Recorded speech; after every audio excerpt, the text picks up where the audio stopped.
It's Wednesday, November 7th. I'm Scott. I'm Rim. And this is Geeknights. Tonight, why Naruto sucks.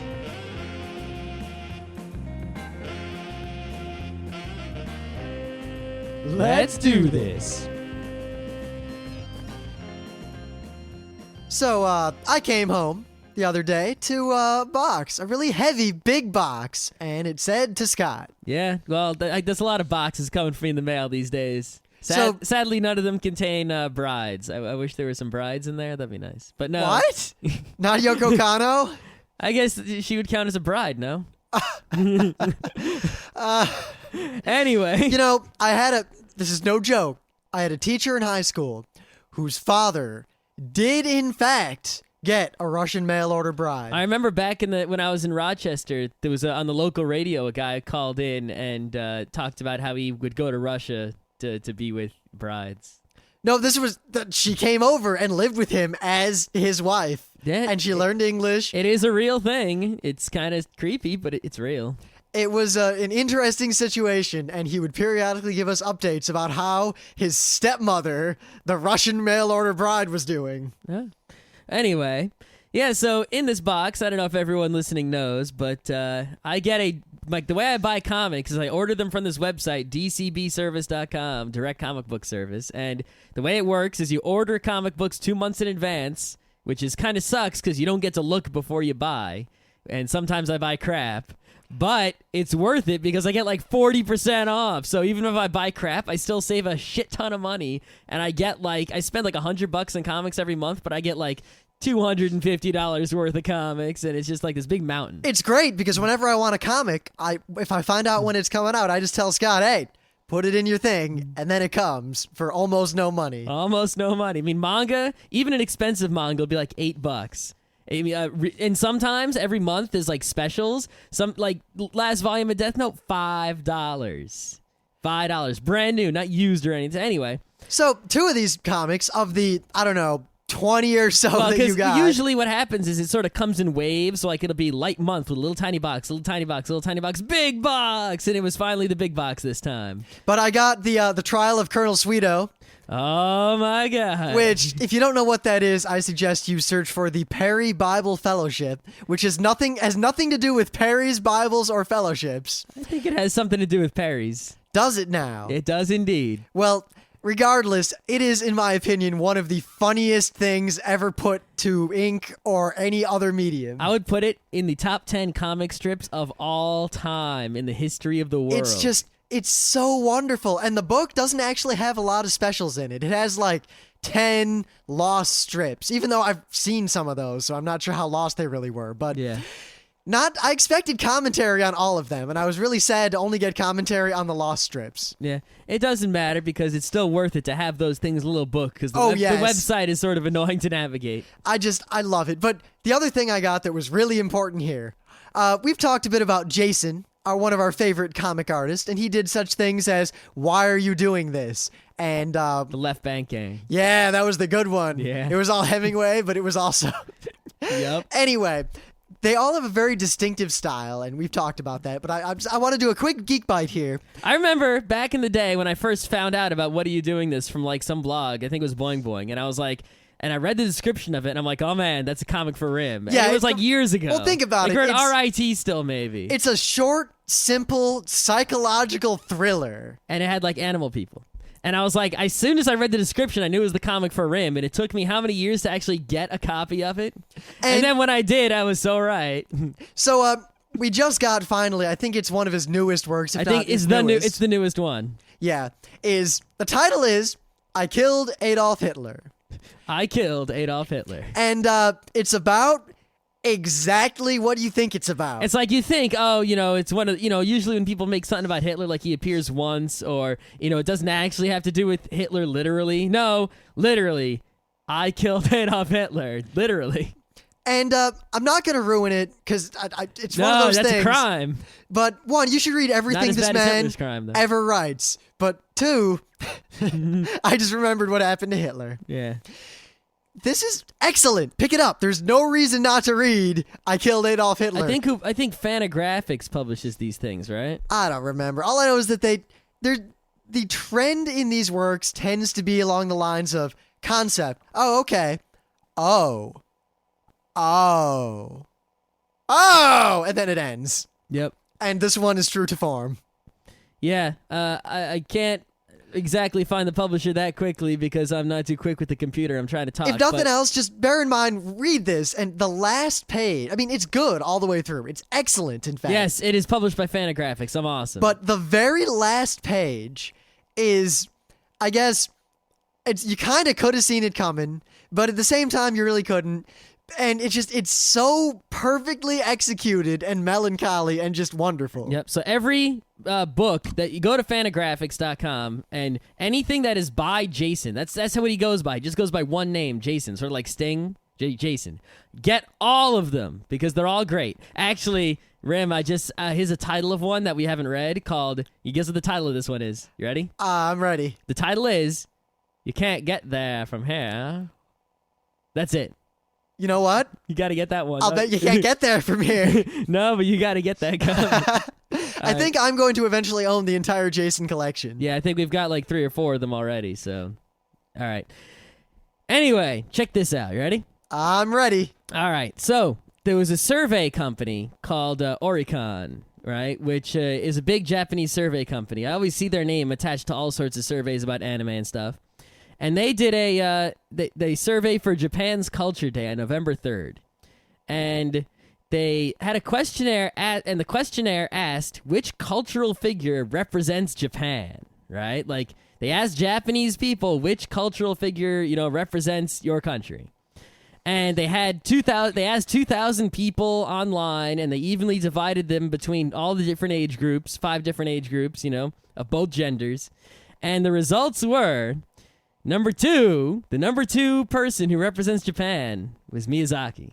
All right, that's expected and acceptable. You know who the number 1 person was? I could say something funny, but I it's don't a know. Japanese person you know, but I doubt you'll guess it, but just try. Satoshi Kon. No. It was Takeshi Kitano. Really? Yes, really. Huh. He's the number 1 person of representing Japan. If you don't know who that is, he's the bad guy in Battle Royale. He's also Count Takeshi from Takeshi's Castle and Takeshi's Challenge, the horrible Nintendo game, and he's also an amazing actor for many movies that you probably should see because they're all awesome. I think he was Zatoichi in the recent Zatoichi movie. He's almost as cool as Koyasu. Almost as cool as Takehito Koyasu, but not quite. Well, Almost. AKA Pumpkinhead. No, but you should seek out Takeshi Kitano, also known as Beat Takeshi, and see him in all his artistic endeavors, usually TV shows and movies. Right. So this is slightly old news, but it's kind of interesting, and I'm very happy about this. But according to Anime News Network, there's a new anime distributor, translator, whatever. Just what we need, another anime called company. Reanimedia, and they're going to be releasing The Melancholy of Haruhi Suzumiya, Wait, someone already has that here. The Place Promised to Early Days, We already have that too. Wolf's Rain, We have that also. and Serial Experiments Lane Those are all different companies that put that out here. in Russia Oh. and the Baltic states. Oh, that's fine. Are Russians into anime? You know what? I would imagine so, because it seems like most of the world is into anime in some form. I know mean, Italy is super into anime. Like, Italy loves going to Spain guys, too, especially. and actually, from what I hear, Mexico in loves Mexico, like Dragon Ball. Not just all of Dragon Latin Ball. America loves freaking anime. Dragon Ball and G Gundam and anything like that. Apparently, Latin America just eats that stuff they up. love that shit. Yeah. But yeah, Russia, huh? I guess maybe Russians, they know how to use computers pretty well. Maybe the torrents got over there. Yeah, well, apparently they also bought out a company called XL. Oh, all right, I was a little mistaken. Half of those titles were being brought out by XL Media, which they just bought. But in addition, they're bringing out Pet Shop of Horrors and Suzumiya. Huh, maybe there's a way to make some money. Go to countries that don't have anime and bring it there. Just like buy licenses and then go. Or like, what about companies like, ADV is like, they pay all this money for rights. Why they only buy the U.S. rights? Probably. Why don't you try to buy like some worldwide rights and then, go big? See, it's hard to say. I wonder what the Japanese even say to someone offering to buy a worldwide right or a non-exclusive. And that's right? the thing. Why don't the Japanese get the world right? They already own the worldwide rights. They made it. Why don't they go worldwide? I don't know. I take issue with a lot of the way Japan tries to market anime I to the also rest take of issue. the world. I also take issue, but you would think that would be the way to get the most profits, no? You know, I don't even know anymore. Maybe they get less potential profit, but lower risk. Or maybe they've realized that the American anime companies will just bend over and take it regardless, so why bother changing? Yeah, again, I wonder, are they really making the most from the American ones compared to any other country? See, the problem is, none of them ever say anything. We have no idea what anime sells. For all we know, like the UK anime companies could be, doing a lot better than the American ones. Who knows? I mean, we complain about this a lot, and so is the Anime World Order. The anime industry is so tight-lipped in the U.S. that it's ludicrous. Like, it bothers me. Yeah, don't they see that, like, in every other industry, the companies that are, the more... Well, I don't know. I guess that's sort of incorrect to say that, because you look at places like Apple and Google, and it's like the tight lips, and it seems to work out. Oh, well. But people tend to like companies that lose their lips. Well, at the same time... I feel like they could put a lot more pressure on the Japanese companies even if they were more open, if they, I don't know, colluded illegally or in some way, if any of them would just stand up and say, no, that much money is ludicrous for a show that you're not even going to let me release for a year and a half in the US and won't let me talk about until 2 weeks before whatever. Yep. Oh, well, people just, they don't make... The day of the hardcore, like, business deal where businessmen duke it out and drive a hard bargain, I think that day is sort of long gone. I don't think it is. I just think the anime companies in the U.S. are run mostly by anime fans, as opposed to by businessmen. With testicles?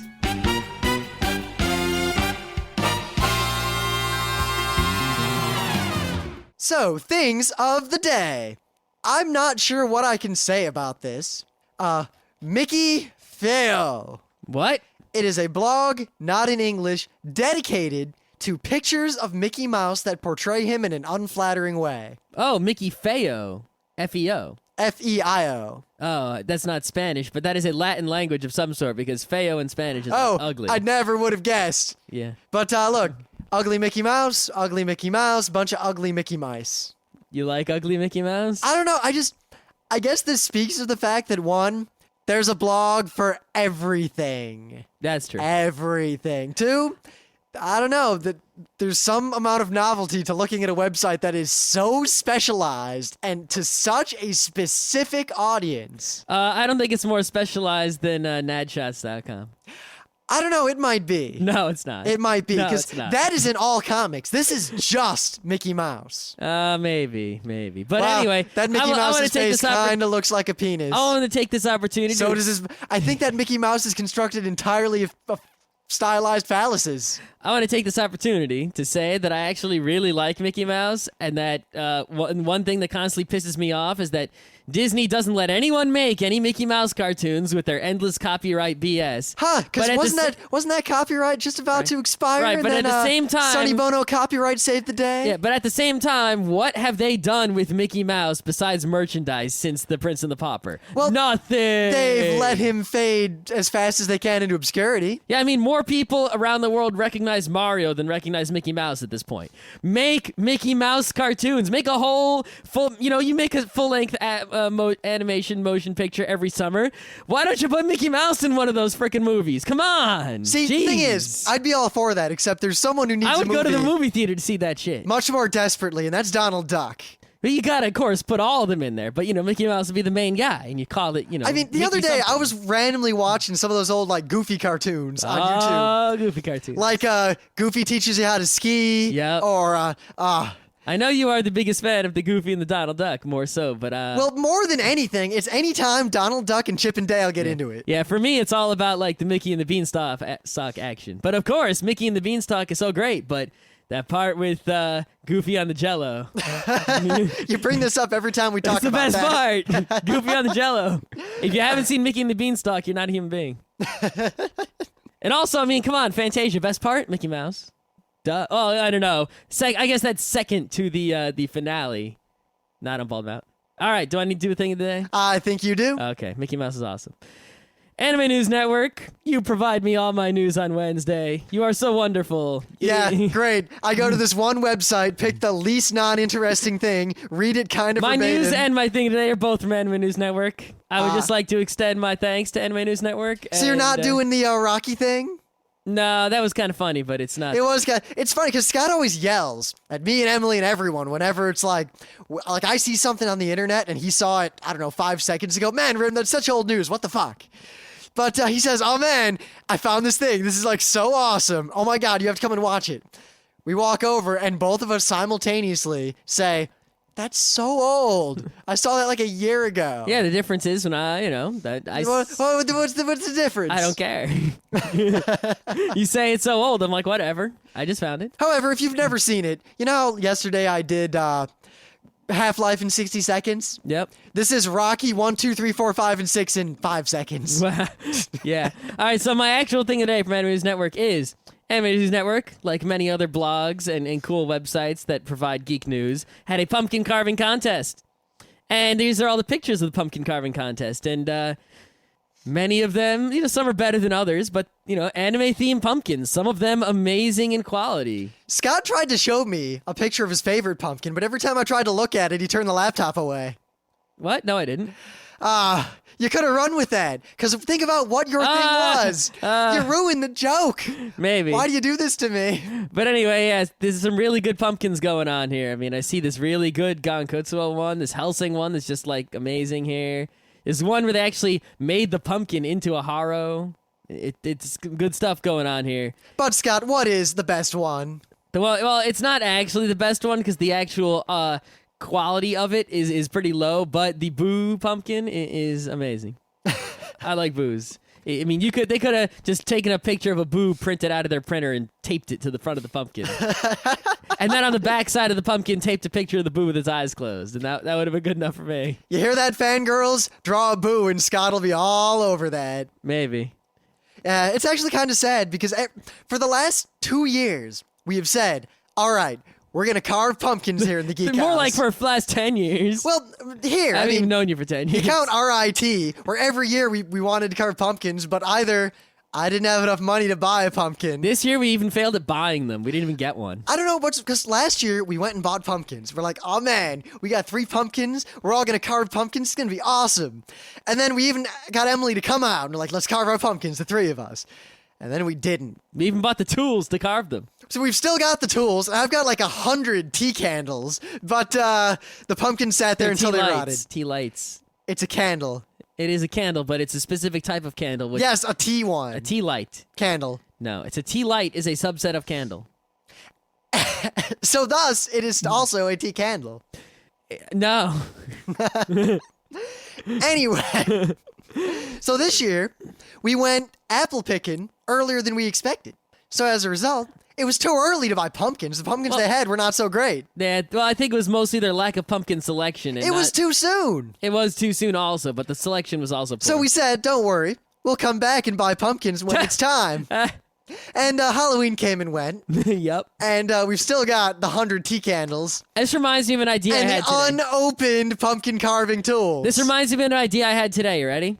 I had this idea. Thanksgiving's coming up, right? Actually, I had this idea listening to Dave and Joel. Thank you, Dave and Joel. A cornucopia, right? You know what a cornucopia is? Yes, it's something that I would rather have, people like to have use right the now. word. People more often today use the word to say like, oh, a cornucopia of something. As right? in a bounty. Right, but the actual object, a cornucopia, you've seen them. You probably might not know, but it's a Thanksgiving kind of thing. It's like a horn basket thing with a whole bunch of crap coming out of it, right?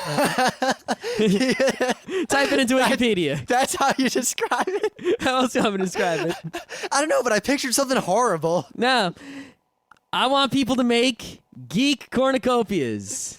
And send them to us. Well, no, you can just take a picture and put it online. But we're geek cornucopias, right? And try to make a theme. Like you can make like an anime cornucopia, or maybe a Halo cornucopia, or full of grenades. Yeah, a Half-Life cornucopia. Full of grenades. Mario cornucopia. Full of bombs.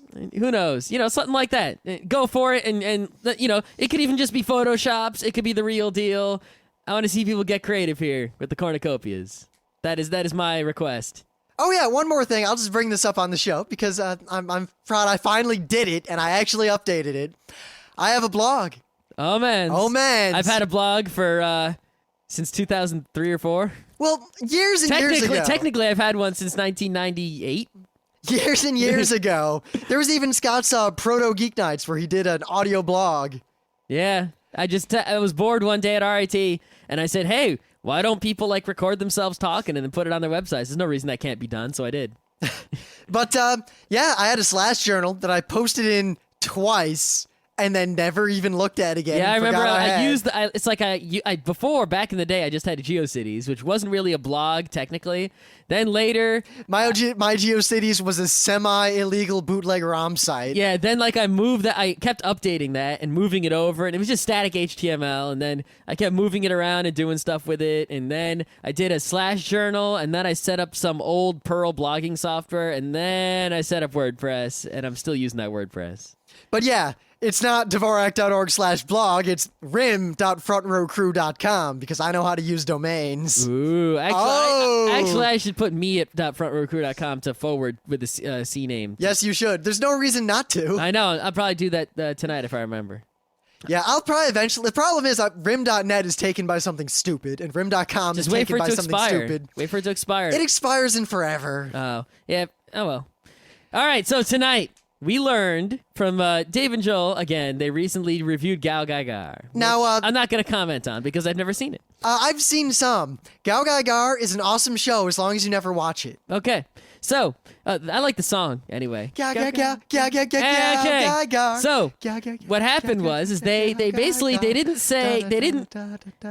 hate on the show exactly, but again, they weren't the biggest fans of the show, and it seemed that the popular opinion was that the show was bad for a while and then got good, really good, and was an awesome show. So the fact that their opinion was contrary to the popular opinion drew some attention.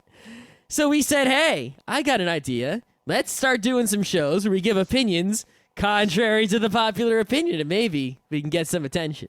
No, don't worry, because I think next Tuesday we're going to do a show that is not contrary to the public opinion, but the two of us disagree. Oh. Because it's been I'm not even going to say what it is. I'll see if you all can guess. It shouldn't be hard if you've been in the forums. Yeah, there's only two things that we've been arguing about lately.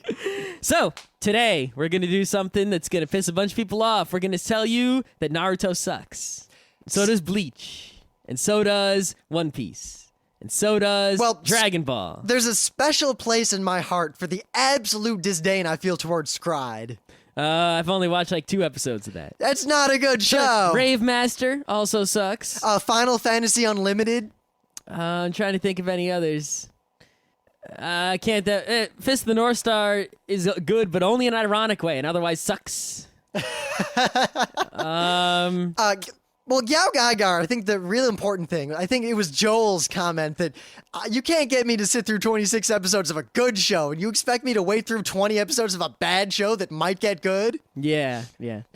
Basically, it is the opinion of both of us that there is a genre of anime and manga that is the show, not just shonen, but shonen fighting, a subset of shonen even, right?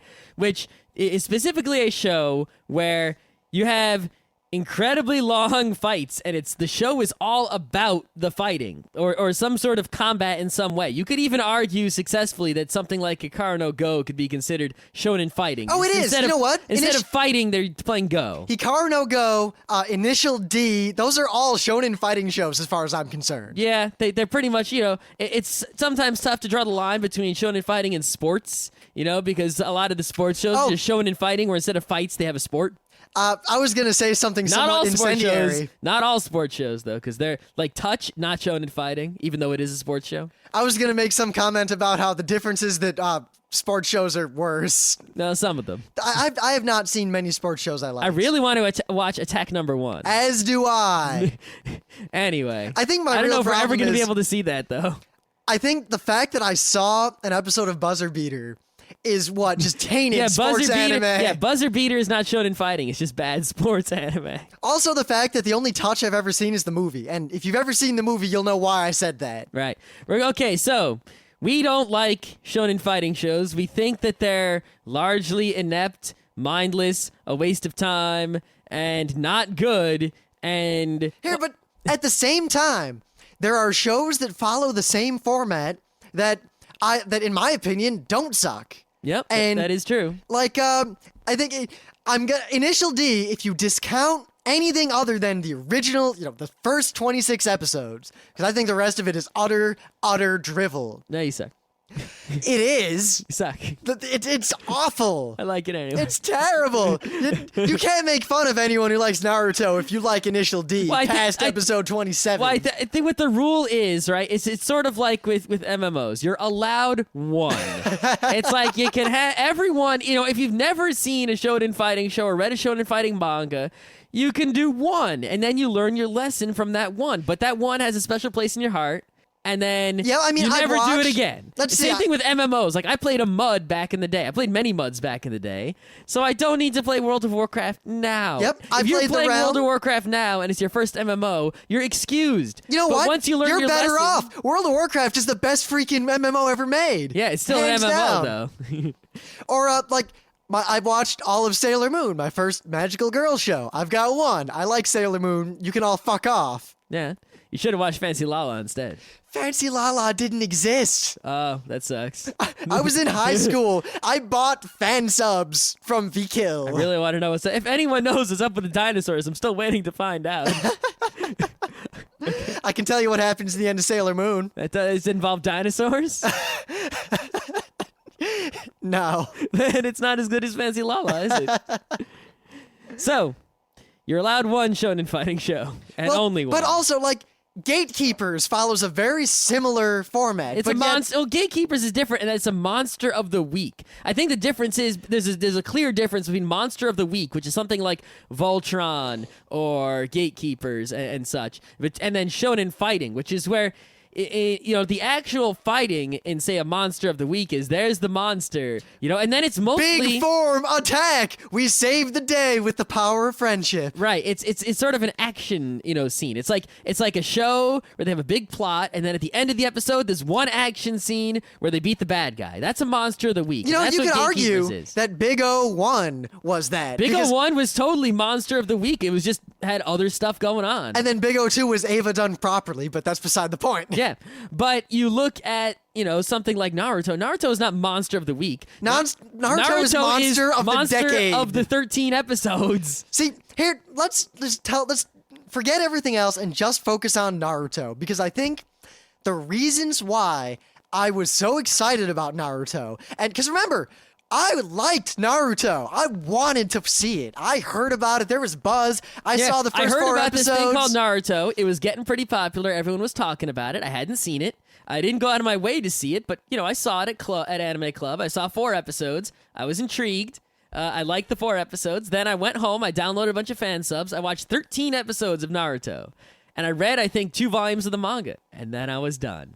But what we'll do here is we'll take the story of our rise and fall of Naruto fandom as an example of why we dislike almost all shonen fighting shows. And the same thing, because anything we say about Naruto pretty much applies to all the other big shonen fighting shows equally, because it's the same story with all of them, at least as far as I'm concerned. So, we'd heard all the buzz for a while before we saw Naruto, because, running the anime club back at RIT, we were going to show it once we got 4 episodes. Hanging out with 100 anime fans every week when Naruto is new and popular, kind of hard to avoid Naruto. And everyone was of the opinion that it was the best show ever.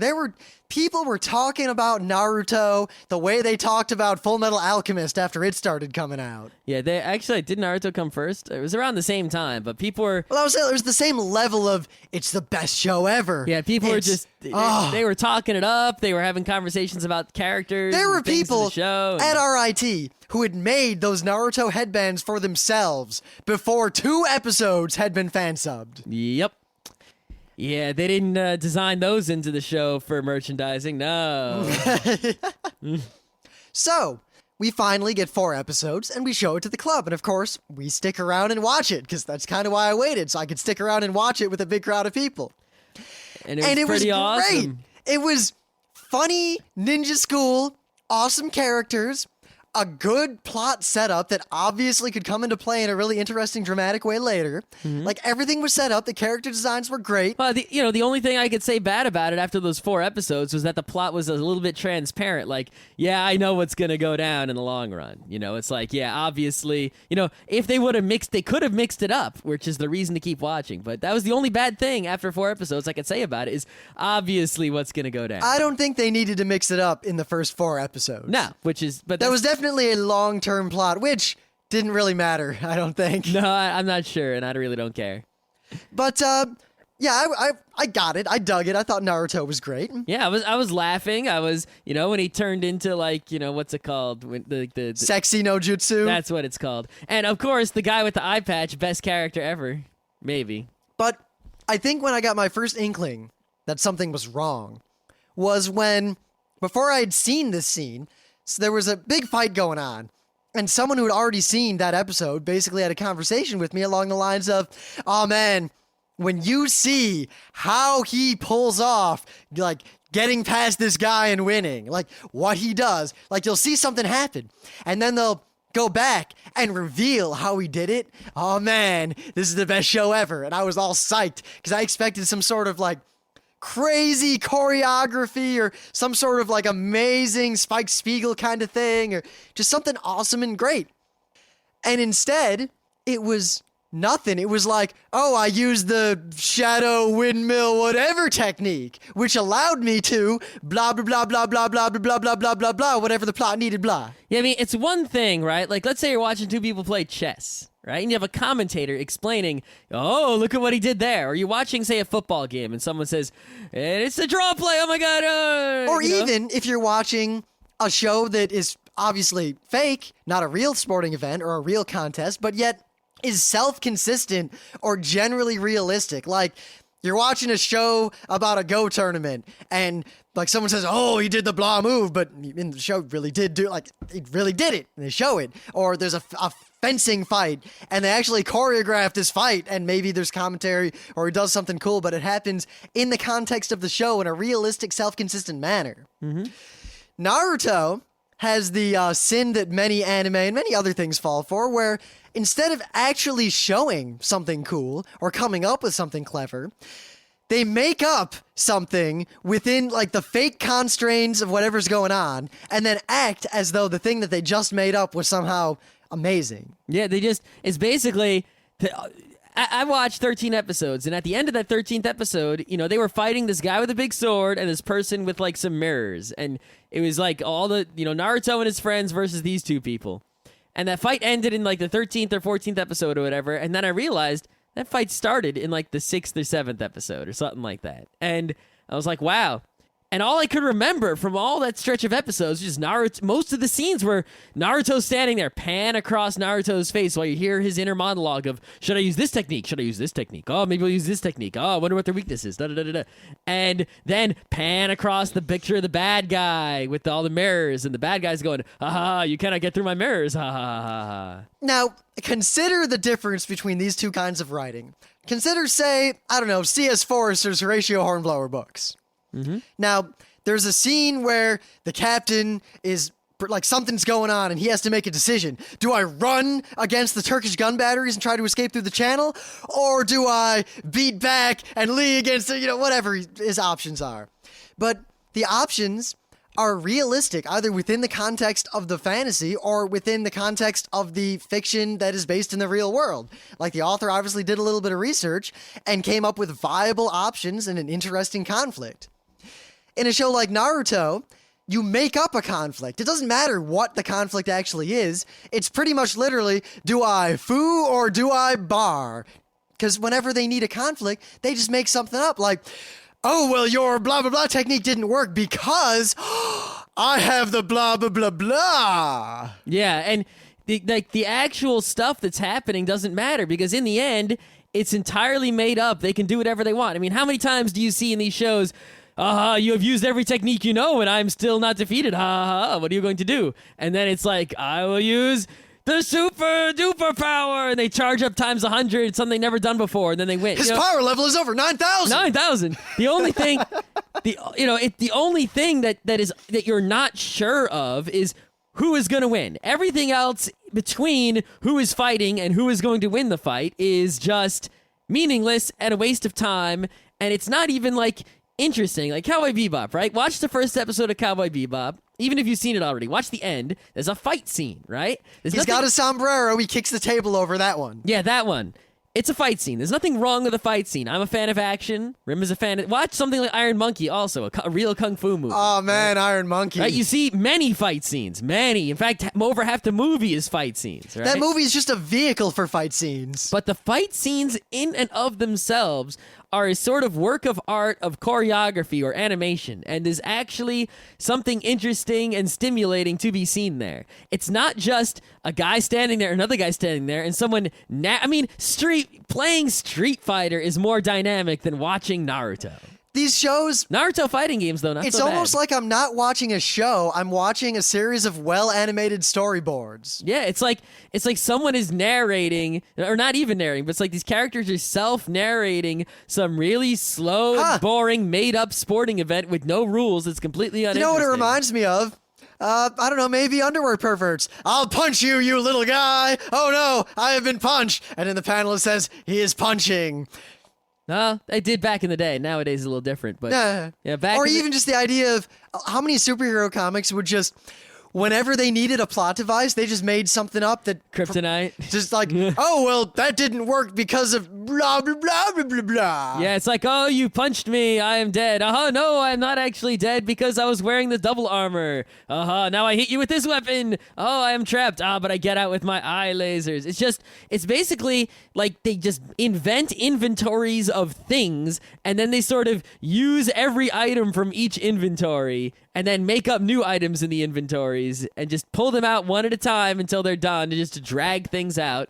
And it's really not interesting or entertaining once you've seen it before. Like that scene that I talked about where I expected something awesome, and then it was just, I used the blah technique in the shadow of the ninja star or whatever he did. I don't even remember. Now, it was just the fact that in a well-written show or a good show, there would be some amount of foreshadowing or something. There'd be a possibility drama that you could foresee what was going to happen, or at least take a guess. And when I saw it, and then I found out I'm going to find out how he did it, I thought, well, maybe he did this, or maybe he did this. I'm trying to figure out what he did. And then I find out that the writer basically said, yeah, I don't fucking know what he did either. I just made up a word. Yep. He used the something technique that I just made up. Oh, okay. And then... this is what really bothered me. Naruto, the show, would often, I don't know if it does this in later episodes, but I can guess, will not only make up some sort of technique or something, but then they'll go into excruciating and completely unnecessary detail about exactly how the technique worked and why it worked and how it worked on this guy because he was weak against this, but it wouldn't have worked against this guy because his father was the fifth blah, blah, blah, blah, blah, blah, blah, blah. I really just don't care.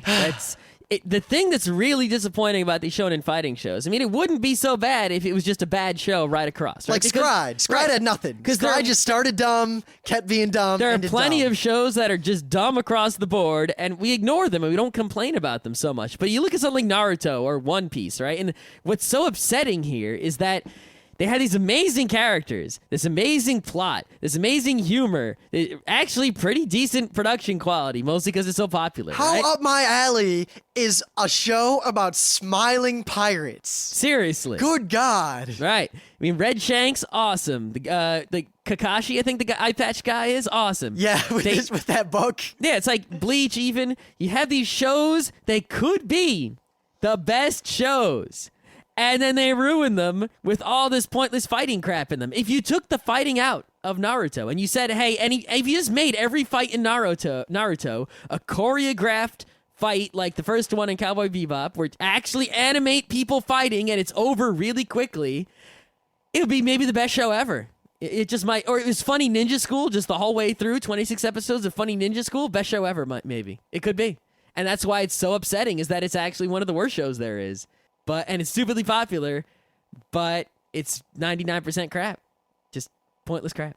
Dragon Ball's the same way. At least the original Dragon Ball had more humor than DBZ. The original Dragon Ball is actually pretty funny, and I've always looked at Dragon Ball Z as a kind of self-reflective parody of those kinds of shows. That's what it is, but that's not the way most people view it, and it's sort of set up, with its ludicrous popularity. If you don't understand the level of popularity of Dragon Ball, look at Japanese Weekly Shonen Jump sales figures, and then look what happened to those sales figures when Dragon Ball ended. But anyway, I think that the fact that people took Dragon Ball Z more seriously than I think it was intended. But then again, that is seems what to sort be of spawned the current wave of Shonen Jump fighting that shows. seems to be a common trend. I mean, we talked about this I think last week or the week before, where a lot of anime fans, especially when they're young, they see shows that are intended to be humorous.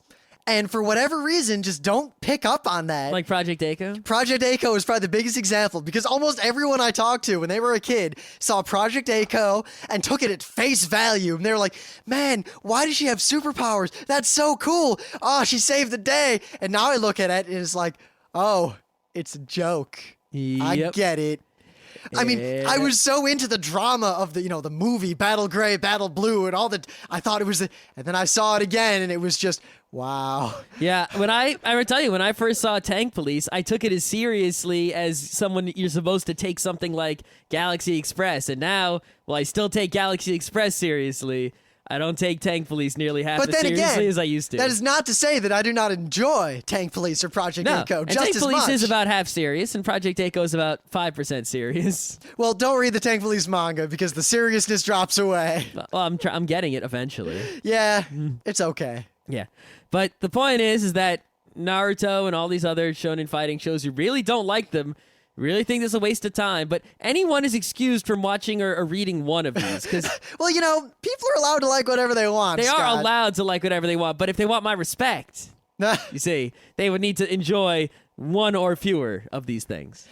I think the real issue is much simpler. I don't like Naruto. I think it's a bad show. I think Naruto's bad. The worst is when I think people One Piece is bad. people try to argue with me on that point. Because remember, I didn't say you shouldn't watch it. I said I think it's a bad show, and people will argue, no, it's not. It's a great show. And then there's always that pause, and I always look hopeful. And then they always say, you just have to get past the filler episodes. That is the worst argument you can make. Just if you're gonna make that my argument, argument to that is okay. All right, so it's a good show. I got a much simpler. We'll skip all that. I'll give you $1, but you have to get through me punching the crap out of you for 5 minutes first. That sounds like a loss, because I would pay $1 to keep you from punching me for 5 minutes. Huh. So, I mean, I think the line for me in terms of, because people always argue, but yeah, shows can have bad parts. Gotta wait till they get good. I think Gasuraki was the line. That was the slowest show I actually finished. yeah. You look at this, though, right? Someone says, oh, the show's really great if you just wait through the bad part. Well, Cowboy Bebop doesn't have a bad part. Trigun doesn't have a bad part. So maybe the show that is part bad and part good is better than the show that's all bad. I will give you that. But the show that is part bad and part good is not as good as the show that is all good. Now, and there are plenty of shows that are all good, and I don't have time to watch all of them, so I'm not going to have any time to watch your half bad, half good show. Your half bad, half good show is to me is as good as the all bad show. Breathe. Fuck it. Fuck it. It's all fuck the fuck up. It's all fuck the fuck up. But I mean, Economy's all fuck the fuck up. I'll say this. Bodega. Baby Moses. Okay, let's not get on one of those tangents. I'll say way in there, Can't but get actually, on 10 tangents. woman, tangents, something. I got nothing. Naruto sucks. Now I actually forgot what I was going to say. Ah. I had something. No, you didn't. Oh, all right. The next time you ever try to convince me or yourself that a show that has a long bad part is worth watching to get to the good part, just go watch, 12 Kingdoms or Kaze no Yojimbo, because I guarantee you haven't seen those shows. Hardly anyone, especially Kaze no Yojimbo. That show is awesome. Have you watched it more than the few episodes that we've seen? I saw the first 6 episodes, and they were all awesome. I also saw the first 6 episodes. Even they if were all the show awesome. gets crappy after that, you know what? If a show starts good and turns crappy, I get to watch the good part, and then I stop watching, and I don't lose anything. Yeah, it's actually not bad. It's like Naruto. just watch 4 episodes. You'll get all this goodness and you won't lose anything. It's an amazing show.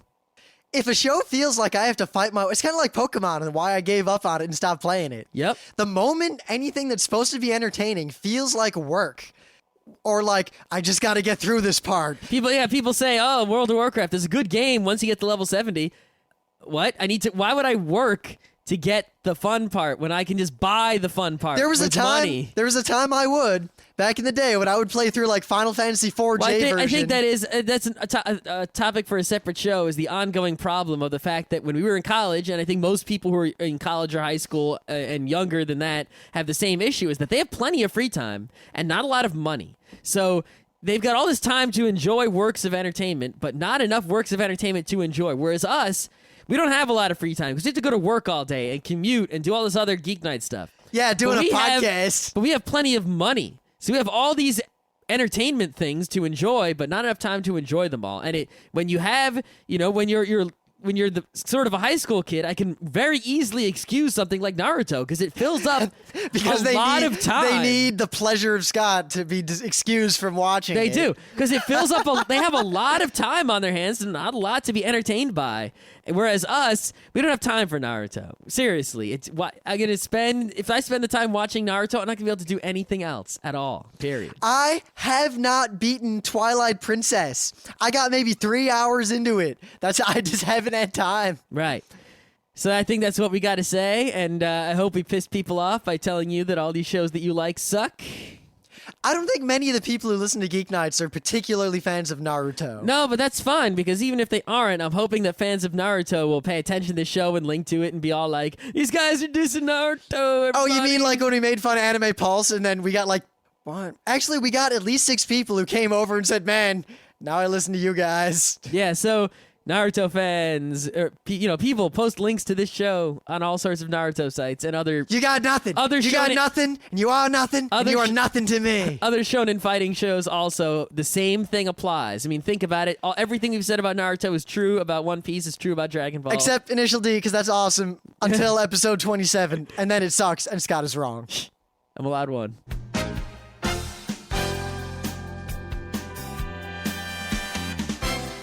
This has been Geek Nights with Rim and Scott. Special thanks to DJ Pretzel for the opening music.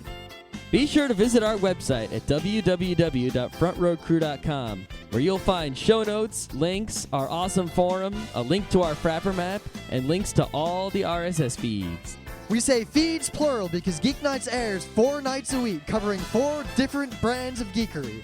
Mondays are science and technology. Tuesdays, we have video games, board games, and RPGs. Wednesdays are anime, manga, comic nights. And Thursdays are the catch-alls for various rants and tomfoolery. You can send us feedback by email to geeknights@frontrowcrew.com. Or you can send audio feedback via Odeo. Just click the link that says Send Me an Audio on the right side of our website. If you like what you hear, you can catch the last 100 episodes in iTunes or in your favorite podcatcher. For the complete archives, visit the website, which has everything.